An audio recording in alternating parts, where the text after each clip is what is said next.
Hey viewers, Mike here. It's been about a week since we put out a video, so let me show you where we're at.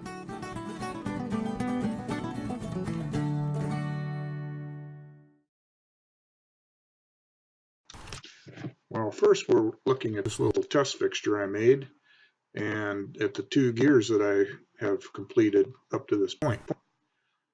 The first gear here is the pinion gear. Let me just pull it out and I'll show you. It's complete. It's ready for heat treat. And the second one is lacking a keyway. And I just bought a keyway broach set, but I broke the 3/16 broach, so I'm waiting for a replacement, and that won't probably be here till the middle of this month or maybe the first of next month.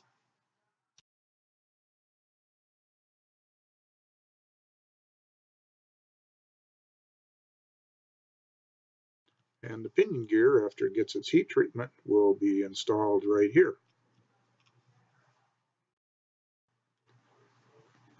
And this gear right here in shaft is the one that I welded the keyway in and destroyed that first cutter on that hardened weld. But the cobalt cutter cut right through it, so it's complete and just waiting for this other gear to be pressed on after its heat treatment.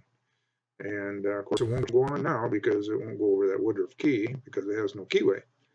But this gear and shaft will go in here. And this gear that I made here will go on it and mesh with the pinion gear that we made.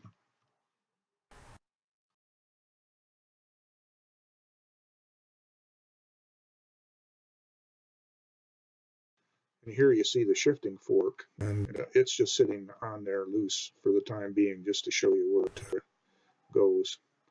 And it slides this little clutch assembly up and down, and when it's in one direction it engages that gear, and in the other direction it disengages.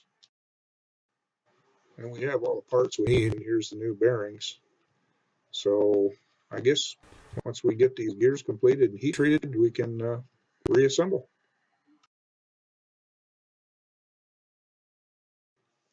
And this is my little parts washer over here, and you saw me use it on a earlier video, and I've cleaned it all up. I'm going to put new fluid in it, and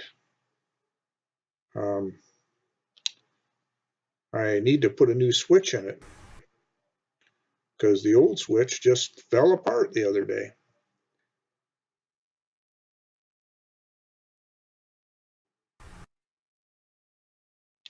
And I've got the new switch right here. It's a 20 amp, and I just install that one.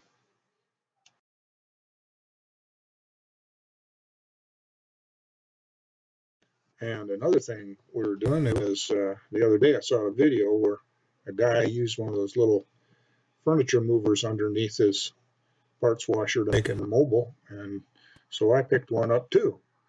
And we'll move that bottom shelf down lower so it's got room to set a couple of buckets in there.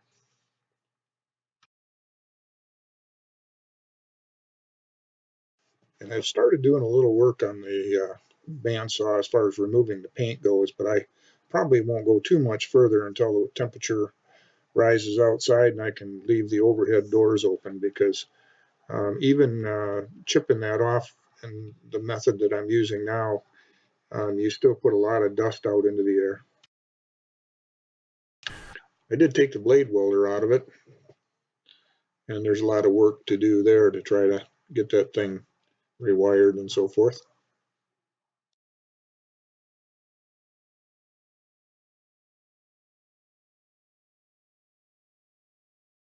When I take an assembly apart, I put the screws and small parts and so forth in a bag, and I label the bag. And I really recommend doing this on a project such as this that is of a kind of a long duration.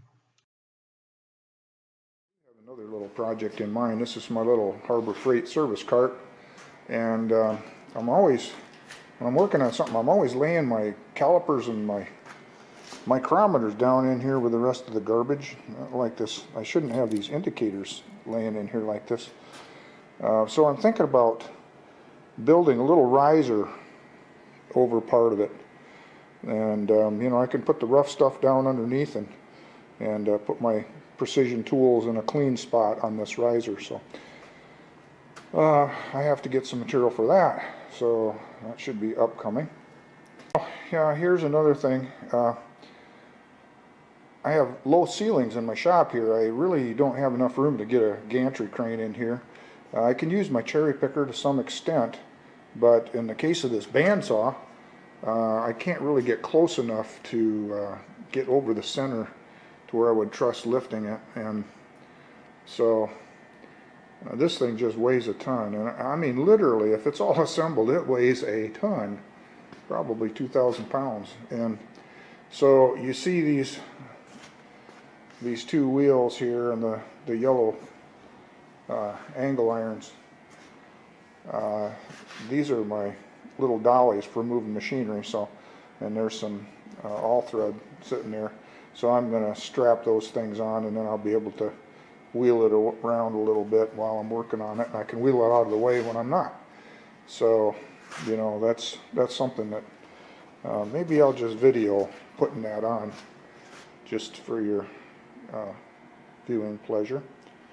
So that's pretty much what's going on right now. Hopefully we can get into something more exciting. I think when I get ready to do the wiring on this thing, that's going to be a little bit interesting. Okay, so maybe we'll strap these things on here. Yeah, so stand by for that. Well, I've moved a fair bit of machinery in my life, and I know it can be really dangerous. So keep a close eye out and you'll see what happens when you just have a minor glitch.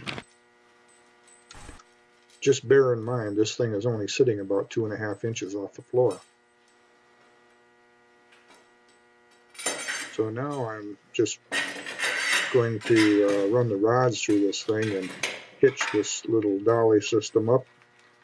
And what you're going to see is that I fail to really tighten this thing up enough.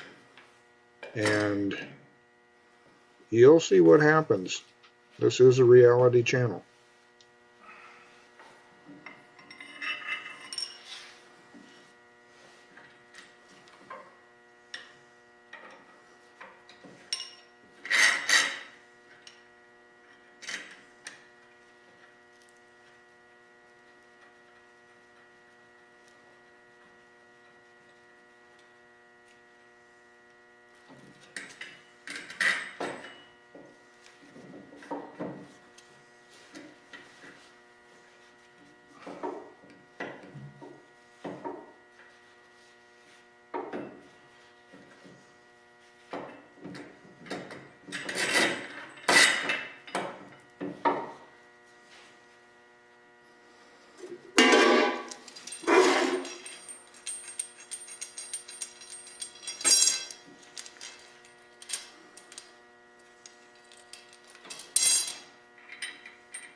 There you have it. This is real life, guys.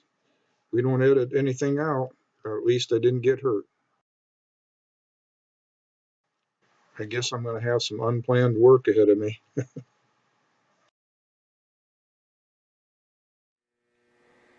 We'll just wrap this one up right here. So this is Mike, still in one piece, signing out.